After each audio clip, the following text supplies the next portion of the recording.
U.S. Army wants cannon that can fire 1,000 miles away. How long will it take to get some prototypes in the field? Such a weapon would offer an entirely new possibility of ground warfare.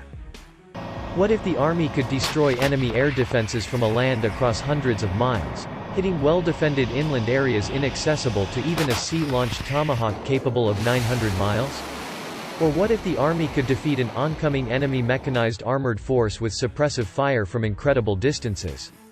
All of these are new, previously impossible missions, which could become reality in the near future. The catch is whether the Army can successfully complete its ambitious efforts to engineer the first 1,000-mile long-range cannon, LRC.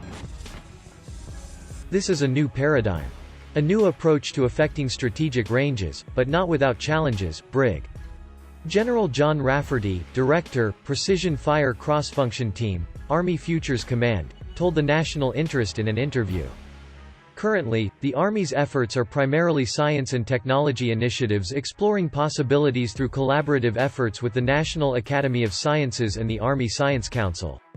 The National Academy of Sciences, Rafferty said, is now conducting a fitness check of a possible long-range cannon. Interestingly, the prospect of a 1,000-mile artillery strike reflects some of the historic uses of how artillery was thought of years ago before the advent of precision targeting 15 years ago.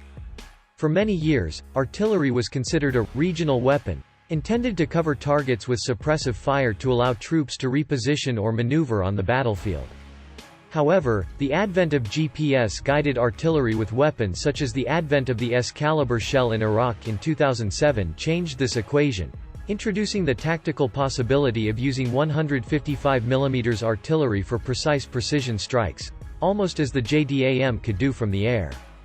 For years before this, some even liken this phenomenon to a kind of precision revolution, as other weapons besides the S-caliber such as the GPS, the Inertial Measurement Unit Guided Multiple Launch Rocket System, were detonated onto the battlefield in Iraq and Afghanistan. Ground weapons across the field of ground warfare have become much more precise, offering ground commanders a whole new range of attack possibilities and combined arms maneuver strategies. While something like the long-range cannon would also be developed as a precision weapon, apart from that, Rafferty explained, the LRC could be used as something of a regional weapon, to envelop, dominate, and soften enemy areas. For advanced precision-guided attacks with hypersonic weapons.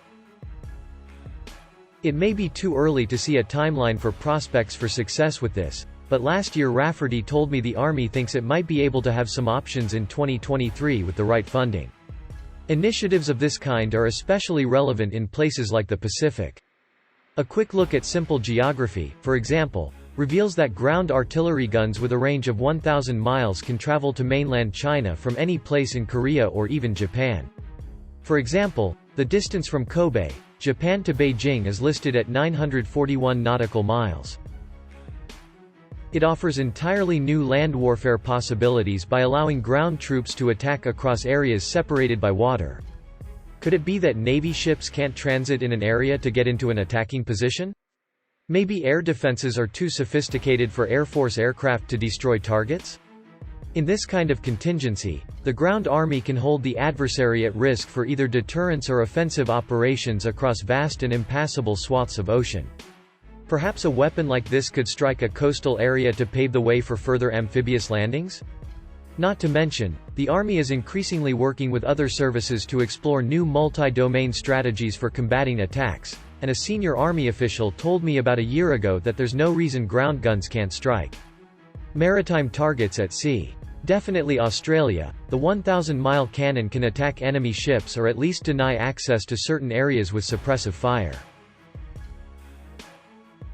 Of course, the emergence of such weapons is not surprising, as Army futurists and weapons innovators observe how new weapons and technologies, combined with shared networks, will transform the maneuvering of war into the future. Under our Army Modernization Company, there are many simultaneous activities. Cannot be linear. We can't sit back. We have to move outside and start getting the cycle of concepts that inform research with concepts that inform research, Rafferty said.